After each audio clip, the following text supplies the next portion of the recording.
শহরের কোনায় থাকে এক দুষ্টু পাপি।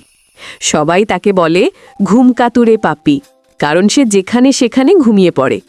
একদিন সে পার্কে একটা নরম লাল রঙের বালিশ পেল। সে জানতেই পারল না যেটা জাদুর বালিশ। যে এটা মাথায় রাখে সে ঘুমের ঘোরে হাঁটতে হাঁটতে যা দেখে তাই নিয়ে আসে। পাপি বালিশটা মাথায় রাখল, আর তারপর কি হলো? সে চোখ না খুলেই হেঁটে গেল আইসক্রিম দোকানে, গন্ধ নিল, আর ঘুমের মধ্যেই দোকানদারের খেলনা প্লাস্টিকের আইসক্রিমটা মুখে করে নিয়ে দৌড়। লোকজন ভাবল, ওই যে আইসক্রিম চোর পাপি আবার এসেছে। পাপি কিছুই জানে না, ঘুমিয়ে দৌড়াচ্ছে। শেষে এক বাচ্চা এসে তার মাথা থেকে বালিশটা নামিয়ে দিল। পাপি হাঁচি দিয়ে জেগে উঠল, হ্যাঁ, আমি এখানে কেন? সবাই হেসে বলল, তুই ঘুমোতে ঘুমোতে আবার আইসক্রিম চুরি করেছিলি।